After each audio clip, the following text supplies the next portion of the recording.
ನಮಸ್ಕಾರ. ನಾನು ಗದಿಗೆಪ್ಪ ಧಾರವಾಡ ಅಂತೇಳಿ.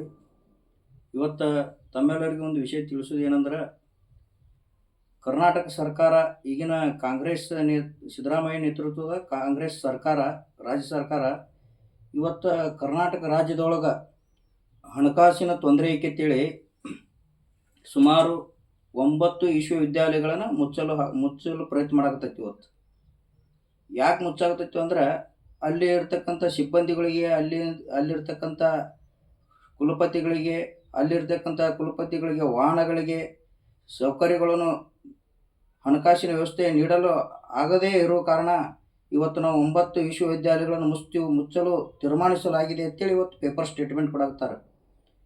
ಅದೇ ರೀತಿ ಆ 9 ವಿಶ್ವವಿದ್ಯಾಲಯದೊಳಗೆ ಬಾಗಲಕೋಟೆ ಜಿಲ್ಲೆಯೊಳಗೆ ಏಕೈಕ ವಿಶ್ವವಿದ್ಯಾಲಯ ಇರತಕ್ಕಂಥದ್ದು ನಮ್ಮ ಜಮಖಂಡಿ ಒಳಗೆ ರಾಣಿ ಚೆನ್ನಮ್ಮ ವಿಶ್ವವಿದ್ಯಾಲಯ.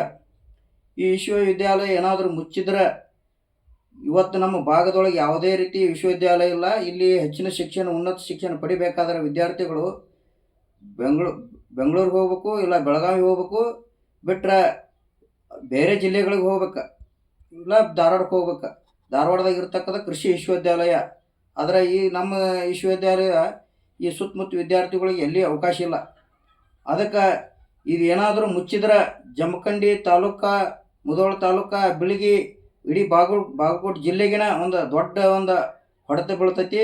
ಆ ಕಾರಣಕ್ಕಾಗಿ ಈ ವಿಶ್ವವಿದ್ಯಾಲಯ ಯಾವುದೇ ಕಾರಣಕ್ಕೆ ಮುಚ್ಚಬಾರ್ದು ಅನ್ನೋ ಉದ್ದೇಶ ಇಟ್ಕೊಂಡು ಇವತ್ತು ಏನಾದರೂ ಸರ್ಕಾರ ಮುಚ್ಚಲು ಮತ್ತೆ ಪ್ರಯತ್ನ ಮಾಡಕತ್ತಾರಂದ್ರೆ, ಇವತ್ತು ಇಡೀ ಜಿಲ್ಲೆಯಲ್ಲಿ ಎಲ್ಲ ವಿದ್ಯಾರ್ಥಿ ಸಂಘಟನೆಗಳು, ಮುಂದೆ ಉನ್ನತ ಸಂಘಟನೆಗಳು, ಎಲ್ಲ ಥರ ಯುವ ಸಂಘಟನೆಗಳು ಕೂಡಿಕೊಂಡು ಇವತ್ತು ಸರ್ಕಾರಕ್ಕೊಂದು ಎಚ್ಚರಿಕೆ ಕೊಡಬೇಕಾದಂಥ ಒಂದು ಸಮಯ ಬಂದೈತಿ.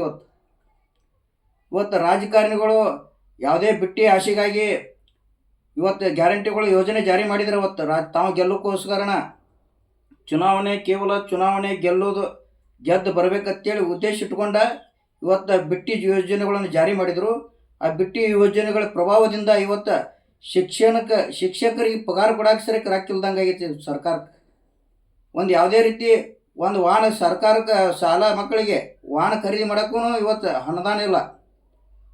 ಅದಕ್ಕಾಗಿ ಇವತ್ತು ಇಂಥ ಬಿಟ್ಟಿ ಯೋಜನೆಗಳನ್ನು ಜಾರಿ ಮಾಡಿ ಇವತ್ತು ಉನ್ನತ ವಿದ್ಯಾಭ್ಯಾಸ ಮಾಡ್ತಿರ್ತಕ್ಕಂಥ ವಿದ್ಯಾರ್ಥಿಗಳಿಗೆ ಹೊಡೆತ ಕೊಡಾಕತ್ತೈತಿ ಈ ಸರ್ಕಾರ.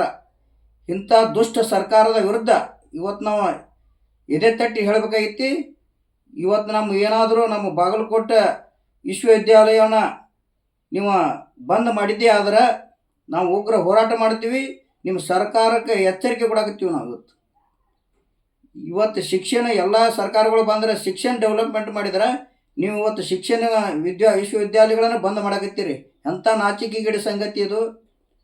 ಅದಕ್ಕೆ ಇದು BJP ನೇತೃತ್ವದೊಳಗೆ, ಯಡಿಯೂರಪ್ಪ ನೇತೃತ್ವ ಸರ್ಕಾರದೊಳಗೆ ಹಿಂದೆ ನಮ್ಮ ಶ್ರೀಕಾಂತ್ ಜಿ ಕುಲಕರ್ಣಿ ಅವರ ಜಮಖಂಡಿಯೊಳಗೆ ರಾಣಿ ಚೆನ್ನಮ್ಮ ವಿಶ್ವವಿದ್ಯಾಲಯನ ಸ್ಯಾಂಕ್ಷನ್ ಮಾಡ್ಕೊಂಡು ಬಂದು ಇವತ್ತು ಸ್ಥಾಪನೆ ಮಾಡಿ ಇವತ್ತು ಪ್ರಾರಂಭ ಆಗೈತಿ. ಆದರೆ ಮತ್ತೆ ಪುನಃ ಅದನ್ನು ಬಂದ್ ಮಾಡ್ತಾನಂದ್ರೆ ನಾವು ಸಹಿಸೋದು ಆಗೋದಿಲ್ಲ. ವಿದ್ಯಾರ್ಥಿಗಳು ಎಲ್ಲ ಅಲ್ಲಿ ಬರೀ ವಿದ್ಯಾರ್ಥಿಗಳು ಅಷ್ಟೇ ಕಲಿಯೋದು ಅಷ್ಟೇ ಅಲ್ಲದ, ಎಷ್ಟೋ ಅತಿಥಿ ಶಿಕ್ಷಕರಿಗೆ, ಉಪನ್ಯಾಸಕರಿಗೆ, ಕೆಲವೊಂದು ಸಿಬ್ಬಂದಿಗಳಿಗೆ ಉದ್ಯೋಗ ಆಕೈತಿ. 100 ಜನರಿಗೆ ಉದ್ಯೋಗ ಸಿಗ್ತೈತಿ. ಅಂಥದ್ದೆಲ್ಲ ಬಂದ್ ಮಾಡ್ಕೊತ ಕೂತ್ರೆ ಇವತ್ತು ಸರ್ಕಾರ ಇದು ಶಾಶ್ವತ ಅಲ್ಲ, ನಿಮಗೆ ಪೆಟ್ಟು ಬೀಳೋದಂದ್ರೆ ಗ್ಯಾರಂಟಿ. ಅದಕ್ಕಾಗಿ ನಾವು ವಿನಂತಿ ಮಾಡ್ಕೋದು ಇಷ್ಟ, ರಾಜ್ಯ ಸರ್ಕಾರಕ್ಕೆ ಇದೇನು 9 ವಿಶ್ವವಿದ್ಯಾಲಯ ನೀವು ಬಂದ್ ಮಾಡ್ತೀರಿ, ಅನುದಾನ ಇಲ್ಲ ಅಂತೇಳಿ ಏನು ನೀವು ಇದನ್ನು ಮಾಡಕತ್ತೀರಿ, ಸಭೆ ಮಾಡೋದು, ಅದರ ಮೇಲೆ ವರದಿ ಕೇಳೋದು, ಇದು ಬಂದ್ ಮಾಡಿರಿ. ಮೊದಲು ಈ ವಿಚಾರ ನೀವು ಏನಾದರೂ ಈ ವಿಶ್ವವಿದ್ಯಾಲಯಗಳನ್ನು ಬಂದ್ ಮಾಡಿದ್ರೆ ಇವತ್ತು ರಾಜ್ಯ ಸರ್ಕಾರ ಒಳಗೆ ಉಳಿಯೋಕೆ ಸಾಧ್ಯನೇ ಇಲ್ಲ. ಅದಕ್ಕಾಗಿ ನಾವು ಲಾಸ್ಟ್ ಎಚ್ಚರಿಕೆ ಕೊಡಾಕ್ತೀವಿ.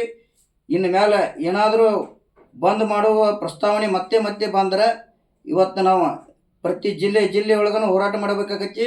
ಆದರೆ ನಮ್ಮ ಬಾಗಲಕೋಟೆ ವಿಶ್ವವಿದ್ಯಾಲಯ, ಜಮಖಂಡಿಯಲ್ಲಿ ಇರತಕ್ಕಂಥ ವಿಶ್ವವಿದ್ಯಾಲಯವನ್ನು ಯಾವುದೇ ಕಾರಣಕ್ಕೆ ನಾವು ಮುಚ್ಚಲು ಬಿಡೋಂಗಿಲ್ಲ.